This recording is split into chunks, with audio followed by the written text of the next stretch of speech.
Mummy అంత నీరసంగా ఉన్నావా? ఈ అంకమ్మ ఈ ఎండాకాలంలో నీ షాపింగ్ పాడు ఇంకొకసారి షాపింగ్ గిపింగ్ అంటే చుప్పు తీసుకొని కొడతాను. అయిందా? బాగైందా? ప్రతిదానికి ఓవర్ ఎక్స్ప్రెషన్. హే గాయ్స్, నేను మీ యాంకర్ దివ్యారెడ్డి. సో నేను మమ్మీ అయితే ఈరోజు షాపింగ్కి పోతున్నాం అనమాట. టైం అయితే 10:30 అయింది. అయినా కూడా సూర్యుడు మామ చూడండి ఎంత సురుసురు అంటున్నాడు. ఇంక ఏదైతే అదేందని నేను మమ్మీ అయితే బైక్లో స్టార్ట్ అయిపోయినాం.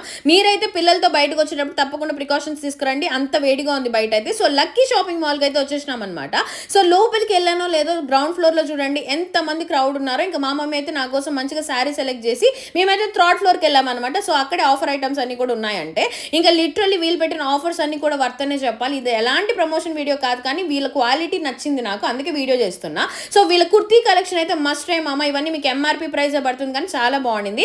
ఆఫర్స్ లో కూడా డ్రెస్ మెటీరియల్స్ అయితే మీరు 1000 రూపీస్కి 7 ఇస్తున్నారంట. లిటరల్లీ నాకైతే షాకింగ్ గా అనిపించింది. సో ఫైనల్లీ మా అమ్మకి కావాల్సినవన్నీ కూడా షాప్ చేసేసుకొని నేనైతే ఇంక అన్ని తీసుకొని మన బిల్లింగ్ కౌంటర్కి అయితే వచ్చేసిన. మొత్తానికి బిల్ అయితే గట్టిగానే పడింది. దీని తర్వాత అన్నయ్య అయితే హాయ్ చెప్పేశారు శ్రీకాంత్ అన్న. సో దీని తర్వాత కిందకి వెళ్తున్నామా, వీళ్ళ లెహంగా కలెక్షన్స్ కూడా ఒకసారి లుక్ వేద్దామని కిందకి వచ్చా. ఈ ఆరెంజ్ లెహంగా నాకు చాలా నచ్చింది. సో ఇది కూడా తీసేసుకున్నా. ఇంకా మా అమ్మ చూడండి బిల్ ఎక్కడ ఎక్కువ అయిపోతుందో అని చెప్పి అక్కతో మాట్లాడుతుంది. సో ఇలా జరిగింది అనమాట. మీరు కూడా మన తిరుపతిలో ఉన్న లక్కీ షాపింగ్ మాల్కి వెళ్ళి ఉంటే కమెంట్ బాక్స్లో కమెంట్ చేయండి. ఇంకా మొత్తానికి అయితే రిటర్న్ అయిపోయాం. ఎండ మామ మాత్రం సుర్రు సుర్రు మామ అసలు అద్దరిపోయింది.